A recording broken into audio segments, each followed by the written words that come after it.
If you have been stuck in a rut, putting your centerpiece directly in the center, this is your invitation to go wild. Friends, welcome back to week 2 of the 52-week challenge. If you missed last week, it will be linked below as per usual, along with the recipe that I created that week. Okay, this week, we are taking a hard left. We're going into deep shade. And I want to play with a really different color palette. I feel like last week it was like cool purples, blues, a little bit of limey green.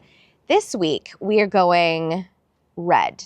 We are going heavy, heavy texture and maybe just like a sprinkle of white. We will see how this ends up. But for reference, some of you asked about sizing. This is a 22-inch wide container. So I hope that gives you a little frame of reference. And what we're gonna do is we're just gonna start playing with a lot of the things that I typically gravitate towards. Now, when you're doing a shade container, some of the things that I find to be especially impactful is this is an opportunity where I play heavy into texture. Sometimes I'll do a shade container that is just a texture pot. I don't even put any florals in it. It's just bountiful texture. The other thing I love when doing a shade garden is I will do a lot of whites because they tend to glow in shade, or something with a silver foliage. So something like a Brunnera that has a silver cast to the leaf, or hold on. Okay, I have one lone begonia over here that has petals all over it. But something like this is really fun too because it also has a silver cast to the leaf. So these are just little tips from me to you on how you can make your shade container really glow. The other thing I love for shade is orange. I don't know why, it just appeals to me. I feel like orange belongs in the shade and at the pool. We are gonna jump in and I'm just gonna start pulling things and playing with them. I was really scratching my head for a centerpiece this week because the other piece of this challenge is I wanna use all the odds and ends, all the onesie twosies that I have left over from projects. And I was scratching my head until I realized I have one of these. This is one of my favorite centerpieces for shade. This is a Fatsia spider's web. The reason I love it so much is it is just serious texture. There's a lot of white to the leaf, so you know it's gonna glow. And I just think it is so interesting. It gives like a hit of tropical, but you can also tease it into woodland. I feel like this one is just such a flexible winner in the garden. Okay, the other thing that I had is I have an upright fuchsia. Now this one is actually firecracker. They say that you can bring these into sun, but I actually find that they do much better in shade. But this will give us a lot of height, a lot of drama, and there'll be a nice modeling to the leaf, which again, is bringing in that really interesting leaf texture that is super bright in the shade. So I think what I'm gonna do is I'm gonna go ahead, you're just gonna be set up and we're gonna start having a play. I'm gonna kind of come in front of the container and we're just gonna start bringing elements in and out. Now the other thing I was gonna mention, I haven't decided whether I want to do an offset centerpiece because sometimes that is really fun, or whether I wanna go like traditional back center. I think there's something really fun about doing an asymmetrical arrangement. And so we may play with this today. So let's just kind of, let's have a good play. Let's see what comes about. So as I'm playing here, I actually think I am gonna go with this kind of, I don't know, offset centerpiece. I am really digging this as my main height. And then over here, I am really into kind of a drapey quality. Now, because my centerpiece is lower, the Hakana Chloa kind of dwarfs it, but also I love Hakana Chloa on its own in a pot when you have like a series of like 3 or 5 containers, just having a single pot of Hakana Chloa in the shade. It is so lovely because it offers such beautiful movement. I also love the drape. It gets like, I mean, it's just like smothers a container. It's so good. But I kind of feel like in this instance, it's too much. So I brought in something else that I'm really enjoying, which is this guy. Let me actually move this out of the way here. Do you see how this is giving me the same kind of impact coming down here?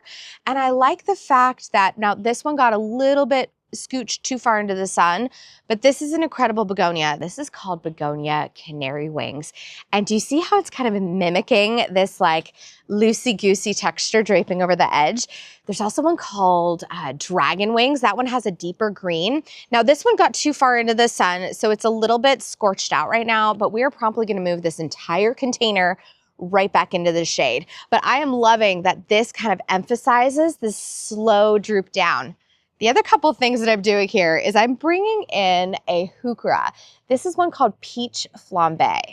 What I love is that we're starting to build this color story, which is very, very rich and saturated. Funny enough, I will tell you, my jumping off point for this entire color scheme was actually, I put this little tiny coleus. This is my last little coleus here. I think this one is Strawberry Drop. Let me just take a peek here at the tag. Oh no, this is Coleus Great Falls Rose Gold. This is a new one that I was playing with this year. And actually, funny enough, it got really leggy and I didn't want to put it in a client's container. So I pinched the whole thing back and boom, here she is. It's so good. But this rose gold with this peach flambe heuchera over here, it is so sensational. So now with all of this kind of like broader leaf going on, I knew I needed some texture. So I've actually brought in this little asparagus fern because I felt like I wanted some real fullness right here in the middle. And it just offers kind of an airy quality that breaks up too much heavy leaf action. So I'm feeling really good about kind of our base so far. I always like to get like my texture base going on before I move on to florals. So now we can start bringing in a few little floral bits. And a couple things that I was really digging on is, of course, I love a fuchsia, but I feel like this is almost like it loses its impact here because it's so close to the same tonality. I feel like I want to pop some contrast. This was the other thing I kind of thought I could play with. I tried this in the center here. This is a coleus called Gaze Delight.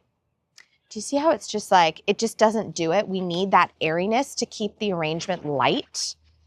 Yeah, like this just keeps it from getting too heavy. Okay, so now I think we can pop in some florals. So part of me thought, oh, I actually don't like that. I like the bright whiteness of that, but this leaf is competing too heavily with all my other leaf shapes here. I think we need, honestly, you guys, I think we're gonna go with something really frothy. Again, do you see how it's like big leaf, frothy, and then another rounded leaf? I think this is actually it. Funny enough, I have two leftover lobelias.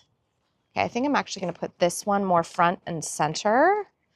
And I like the idea that I might mirror it here and then give this coleus just center stage to spill out. I think this is just kind of telling a different story. Again, really similar leaf shapes. So this is getting 86'd.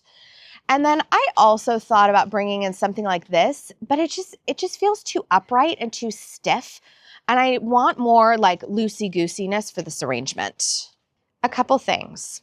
I could keep that there and I could remove this one and I could add in some texture right there. And just have it be a little bit more quiet. Then I could actually move this one kind of off the back end here and have this begonia and that lobelia kind of playing together. Then I do have another one of these. By the way, this is just like a little Scotch moss, but I love to use this as a highlighter because you put it under like the heuchera leaf and it just pops the entire thing. Okay, let's see what happens when I add just a wee bit of texture here. Oh, I feel like it's lost. Interesting. Okay, I actually think I'm gonna move this back here. And I still may use this in the back here just because I think what I'm liking is I like that it's gonna dangle over the edge just a little bit. I decided I actually don't want like a giant spiller. Let me bring in something for reference here.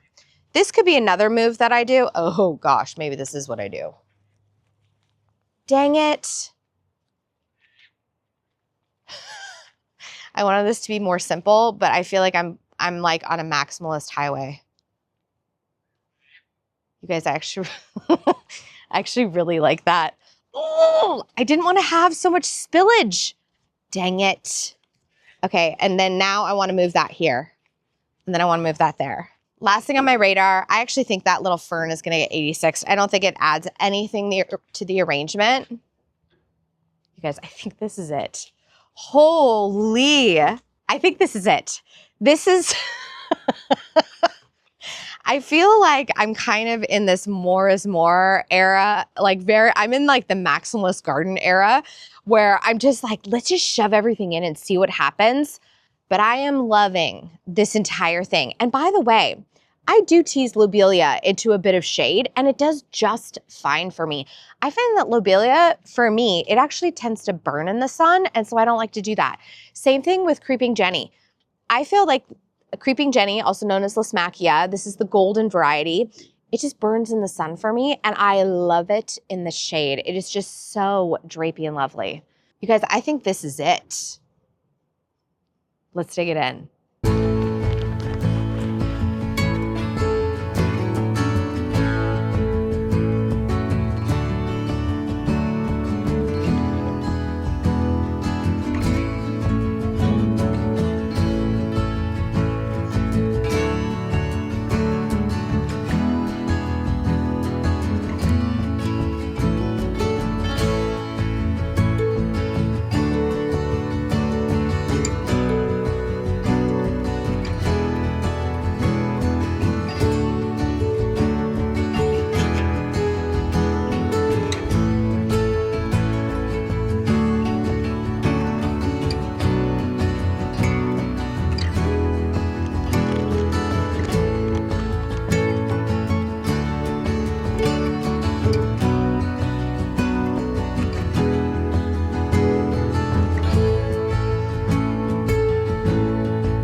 Friends, I am loving how this turned out. This is such a beautiful way to show you guys an asymmetrical arrangement. And so I love this by a front door, especially nestled into, say, a corner if you have like a small entry, because you can build your height into the corner and then guide your eye towards your front door. It's like a wayfinding mechanism. I love an asymmetrical arrangement. And so if you have been stuck in a rut, putting your centerpiece directly in the center, this is your invitation to go wild.